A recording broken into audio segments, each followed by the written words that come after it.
do you believe that anyone can learn non-duality and become enlightened, like people with schizophrenia or serious mental health disorders? Yeah. I don't think that they can learn it on a personal level, but I think there can be an energetic shift. I don't think having a mental health disorder proclaims this at all, because it's all of the personality structure. If they're always in... so I'm a fan of psychology, and I think that it can be really beneficial, and I think there's been some great minds that have participated to psychology, but I'm not really a fan of our... I don't know about America, but I presume it's worse than England, so I can just really talk about England. And I'm not really a huge fan of the mental health services in England, like what the government offers for mental health problems. And I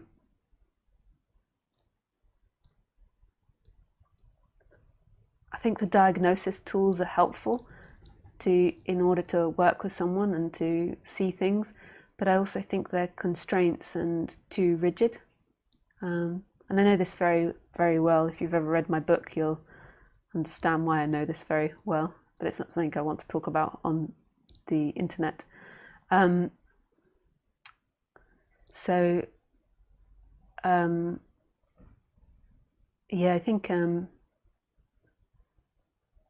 I think that there's a lot more happening in our psychology than the constraints of what our current society thinks.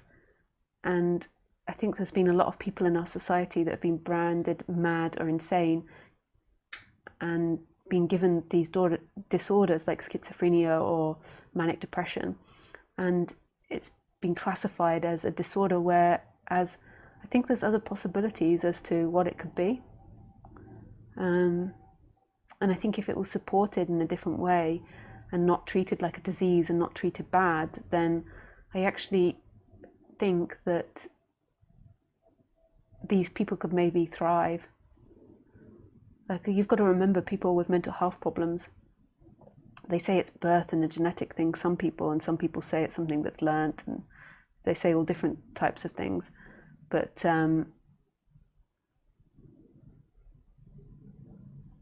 oh God, I've forgotten. I have such a terrible memory. But I remember reading a few years ago that they haven't...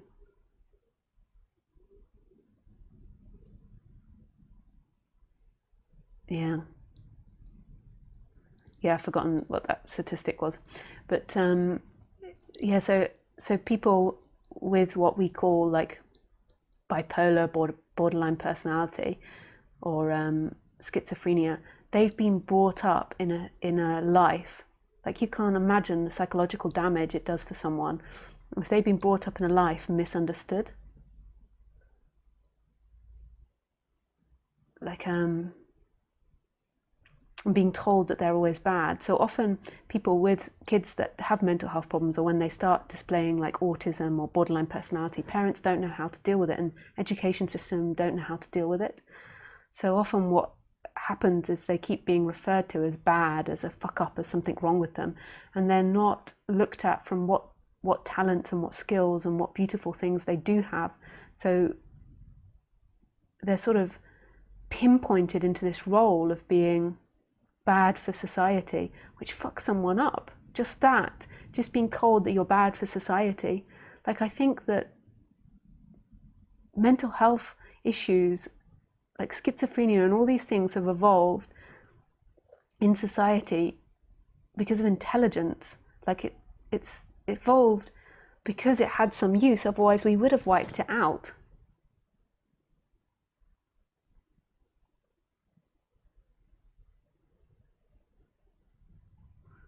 Like, we would have wiped it out, or evolution would have wiped it out. Like, I just don't think that evolution creates mad people. I think that that our society has a very dark view on psychological issues, because basically they don't produce in the typical way. You know, the education and the schooling system was originally designed in order to help factories. So factories needed a certain level of education for their workers. So government schools were invented in order to produce factory workers. So we're educated just to be producing machines, to produce and to work in these industries. And people with mental health problems don't fit into that category, but I think they've got gifts to give. I think that there's other realms, most probably, they can see, or other dimensions they can see, or other things they're experiencing, but they were never given the opportunity to explore that. Like, just as somebody, I'm considered disabled in England because I have severe dyslexia. I've talked about this many times before. And when I was younger, so when I was like 4 or 5 years old, or 6 years old, it was so bad, my dyslexia, they wanted to put me into a special needs school. And maybe that would have actually been better for me being put in a special needs school, because the regular education was really hardcore for somebody with such severe dyslexia. And then the only reason that didn't happen was because my mom was like, but she's not special needs. But I couldn't read or write, and I struggled to speak. And they went and got me tested, and I had an IQ of somewhere between 120 and 130, which isn't like extraordinary high. Like genius is like 140, but it's higher than average. So it's quite a bit higher than average, I think. Maybe it depends. Maybe we're getting more intelligent now, so maybe it's now average. But that was like when I was like 5 or 6 years old, or 7 years old, I got that test. So my parents stopped me getting put into that. That affects psychologically, just this effect, I can tell you, that has such a huge effect on your psychology. Because what happened to me in the education system was I was treated like I was an absolute loser. I was treated like I was incredibly stupid. I was treated constantly like everything I did was wrong. But I had high intelligence. So in class, I was grasping the concepts and what we had to do quicker than everybody else, but I couldn't communicate that into language, because dyslexia is an area in your brain where you can't communicate things. You can communicate them into language, but it's just different. If you research it, you'll understand. I can't explain it to you now. That had such a huge impact on me, like on my life. It gave me very low confidence. It made me feel like everybody else was right. So if I'm in a conversation with somebody that's really like saying really stupid things, it might not happen so much anymore, because as I've got older, I saw my dynamic and I'm more grounded. But I could be in a conversation with someone that's saying something really stupid, but they're saying it really firmly as if they're right, and they keep bringing out research or something. And I won't battle to win that. Most probably not now, because I say if we take 10 years ago, now I just couldn't be bothered, but I won't, because I'll assume that I'm most probably wrong. And you can't imagine the effect that has on someone. And then also the effect on someone that's been treated like they're stupid when they actually have high intelligence, or fairly high intelligence. It makes them feel crazy. Like, it's like, so you know something, but you're totally disregarded, you're not listened to, your opinion's not worthy. Imagine, so that is a really small problem compared to something like borderline, manic depression, all these other titles that we give people. That is a really small problem. Like, my problem wasn't bad in comparison to that, but it was hardcore being in an education system for 15 years. Like, I really had to work on the reconditioning of my instrument, and to be told all these things and then to function in this society. You can't imagine what it's like for somebody that sees reality different from everyone else. So say they're more sensitive, like we're seeing a collective reality. So our brains create collective reality in which we can all talk from, this collective reality. It doesn't mean that reality is right, and it doesn't mean that we're not missing lots of things. Like, there's so many things that my eyes and my sound don't pick up, but yet Khaleesi, my dog, picks it up. So imagine somebody that we define as schizophrenic is more perceptive of reality and seeing more dimensions and more possibilities. Or just say, rather than dimensions, just say more possibilities. But their senses are more astute. So they're more sensitive to like empathy, or reading time, or maybe they are psychic. Like, why not? They're picking up information from the past. Like, why can't that be possible?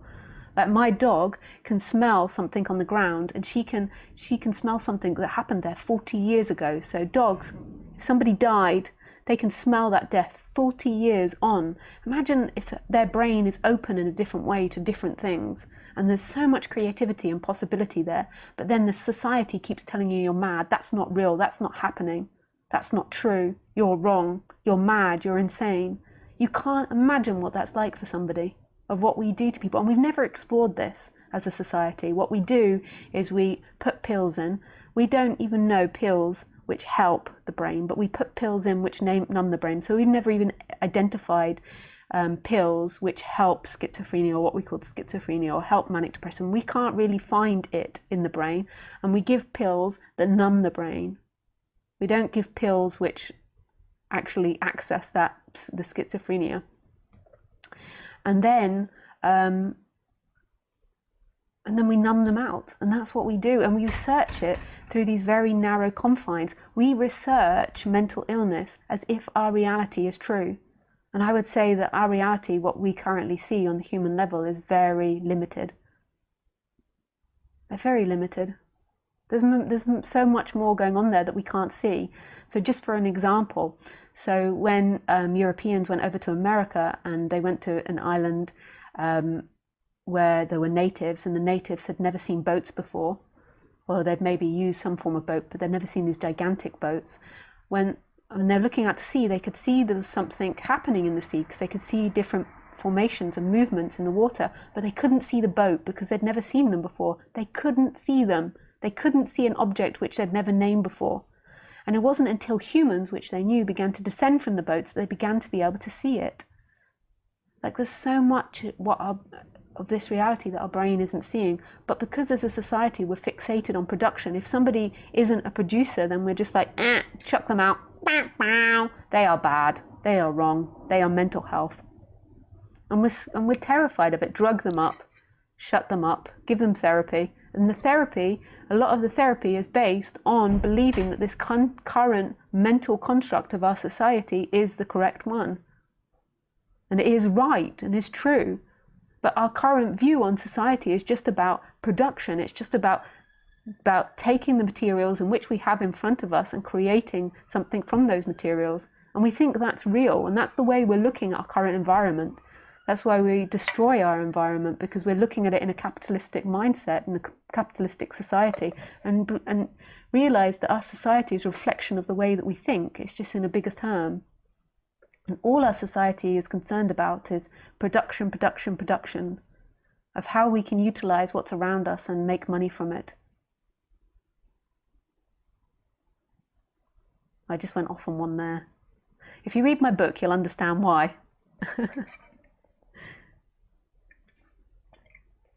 That's a sale from my book.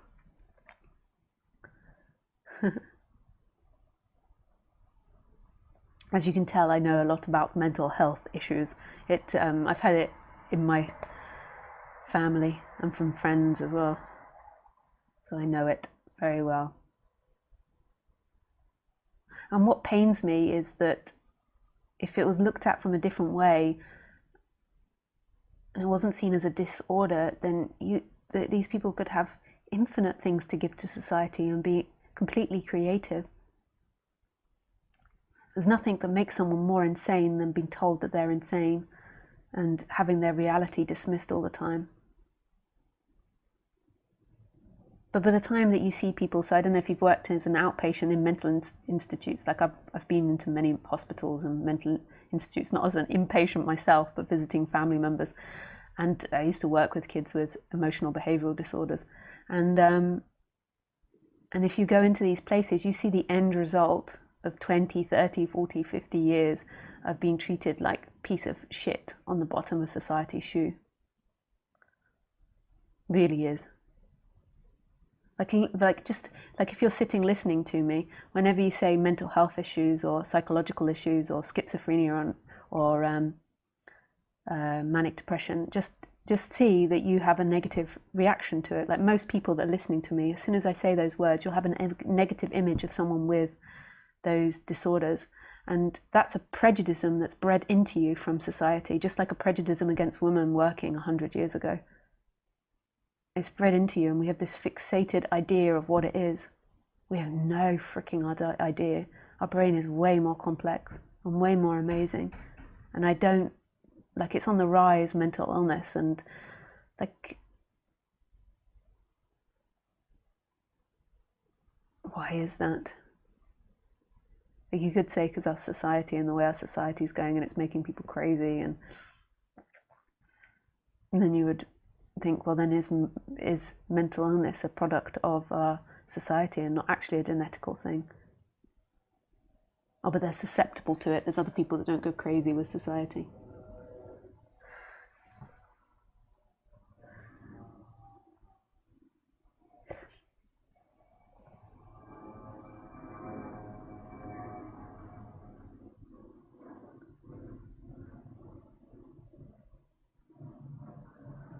I think that everybody that's born into this planet has an innate urge to be creative and to work with people and to love with people and to be part of a group.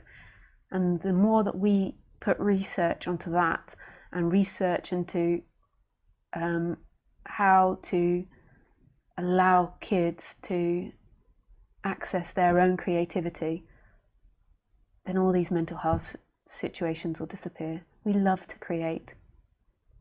Like, that's what we do as humans. It's just like if you keep a dog in a cage, all day, or if somebody treats a dog like it's their baby, then their dog's going to start producing really odd behaviors. Like, I was hearing about Alsatians, like police dogs that are kept in cages for a long period of time, or kennels. They begin to display OCD and different mental health issues. I've forgotten what it was, OCD and another mental health issue they begin to display after repetitively being locked in these cages. So they pace and they walk in the same direction, they pant, they show anxiety, they shake. They do all these types of behaviors because they're put in a cage. Whereas if you treat a dog like a dog, then it thrives. Like, so many trainings, when you train a dog, you're using its natural impulses to work for you rather than trying to treat it. Now, I know I could treat Khaleesi like a baby sometimes, but actually, when I'm treating her like a baby, I'm actually trying to keep her a little bit like a puppy. I actually do it because I love doing it, but I actually do it from intelligence of thinking about her situation. So my dog has a tendency towards fear and aggression. So I try to keep her like, or to encourage this puppy side of her. And it's just one way. When I do this, her puppy side comes out, and I do that to try and counteract the aggression. And she's also sometimes got a tendency towards dominance, so trying to encourage her puppy side helps counteract the dominance as well. I'm actually trying to work with her natural way of being. I also do most probably have issues. I don't have a kid of my own, so I do maybe do that a bit too much, treating her and spoiling her. But I try to keep her in a way as wild as possible. Like, I encourage her wildness, like her independence, and her urge to chase and kill animals. I don't let her do it, but I understand that urge, and I use it to help her, release her energy. And even though Khaleesi's got a tendency towards aggression, I actually think she's quite a balanced dog. I think her tendency towards aggression is because when she was younger and she got nervous of other dogs, I used to leave her a lot with babysitters, and they used to pull back on her lead. And this is one way you train a dog to be aggressive. If you want your dog to be aggressive to a certain type of human, like a man, every time you see a man, pull back the lead and put tension around their neck. And it will begin to associate stress and tension. They're very simple dogs, because tension has gone around the neck. They'll associate tension with that human, and then you just keep repetitively doing it. And when I used to leave her with people, they used to get afraid of seeing another dog or seeing another human. They used to pull it back, and she already had a susceptibility towards aggression, and so it got encouraged. Like, she was a street dog, so street dogs are quite fierce and aggressive, so it got encouraged. And then she's got that genetic makeup of being more aggressive.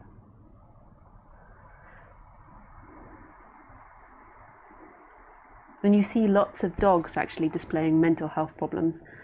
Like, as an absolute dog fan, a dog should behave like a dog. Like, Khaleesi generally behaves like a dog. And when a dog's not behaving like a dog, it's odd.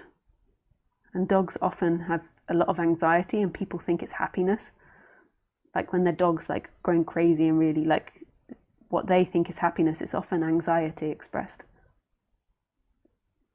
But I'm saying all of this in relationship to mental health problems and the way that people are treated in our society and the way that it's treated.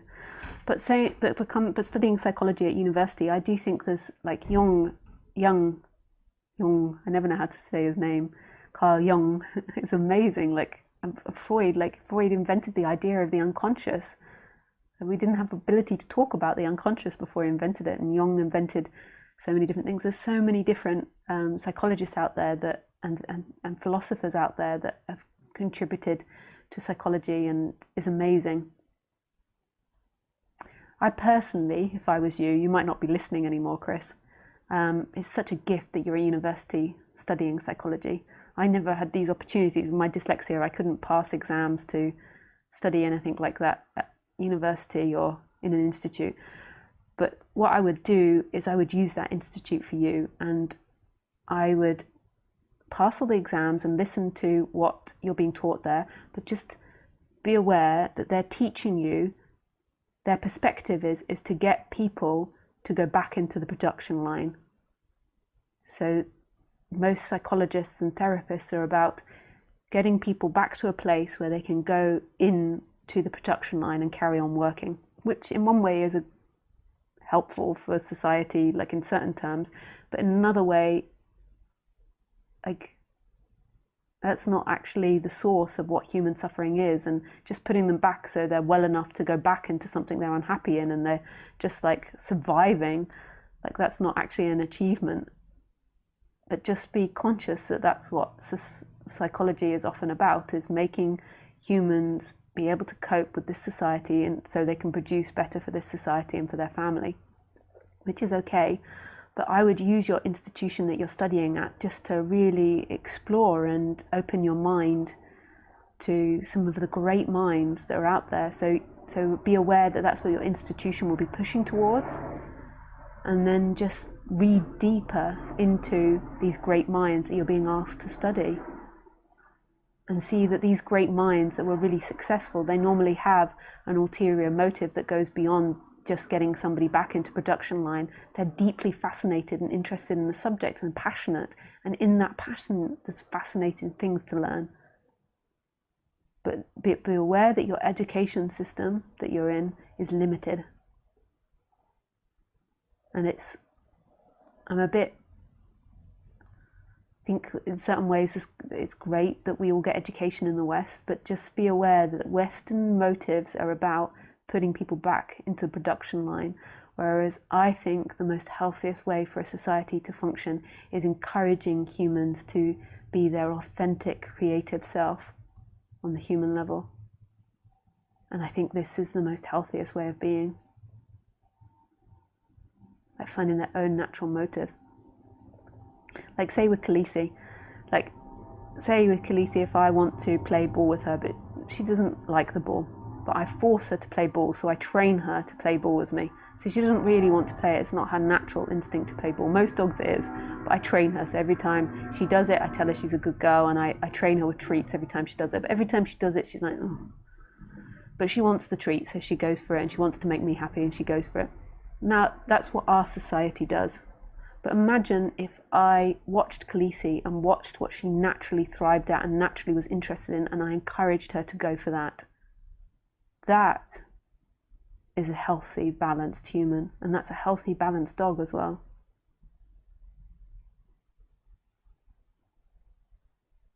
Like, give Khaleesi a real animal chasing, a squirrel, she's all up for it, for chasing. Give her a ball and she's like, fuck that, Lisa.